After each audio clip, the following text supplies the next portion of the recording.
Magandang umaga, 4 na lalaki ang pinatay sa magkakahiwalay na lugar sa Quezon City at San Mateo, Rizal. Ang dalawa sa mga biktima pinagbabaril habang nasa loob ng kanilang bahay ng mga salaring nakabonet.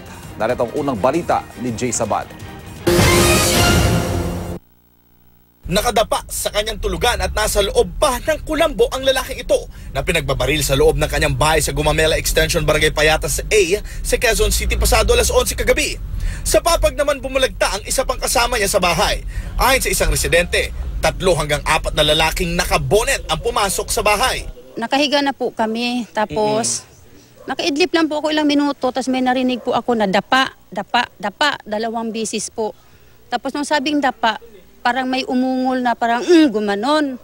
Tapos mamayang konti nung parang may umungol, nagputok-putok na, yun na. Dead on the spot ang may-ari ng bahay na si Arnulfo Dasig at ang construction worker na si Oliver Balisi. Isa raw si Balisi sa mga trabahador sa ginagawang bahay ni Dasig. Tama naman sa hita ang tinamo ni Edgar Las Piñas na naitakbo pa sa ospital. Kwento ng kapatid ni Balisi, nagpaalam lamang ito na kukunin ang kanyang sahod kay Dasig. Kaya laking gulat daw nila nang mabalitaan ang nangyari. Sana po matulungan po nila kami sa ginawa po nila. Dahil pare-pares po lang kami dito na wala kaming trabaho, wala po kaming pera. Na-recover sa crime scene ang 7 sachet ng hinihinalang shabu, mga drug paraphernalia, caliber 45 at pera na nagkakahalaga ng 17,950 pesos. Aminado ang kapatid ni Balisi na gumagamit ng shabu ang kapatid niya. Gayunman, hustisya pa rin ang panawagan nila. Sa may Regalado Avenue sa Barangay Fairview naman, patay rin sa pamamaril si Edgardo Garcia nung mandusay sa kalsada pasado alas 2 ng umaga. Nagkalat ng basyo ng mga bala ng caliber 45 at M16 sa crime scene. Ayon sa investigasyon, isang van daw ang tumigil sa lugar. Binabaraw ang biktima at saka ito pinagbabaril. Nakuha sa bangkay ang 2 sachet na pinaghihinilaang shabu.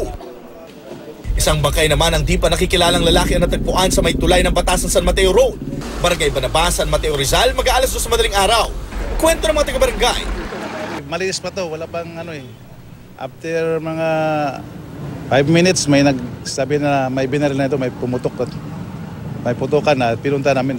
Nakasuot ng pulang damit at stripes na short ang biktima na umano'y tinapon sa lugar tsaka rin pinagbabaril. Nakita ko, tinatadyakan siya, tapos binabaril, yun lang. Anong kulay ng ba? Parang, kasi ang gabi kasi hindi ko masyado, parang green. Mga basyo rin ng caliber 45, 9mm at M16 ang nakita sa crime scene. Patuloy ang investigasyon ng mga pulis sa mga pagpatay. Para sa unang balita, Jay Sabale, reporting.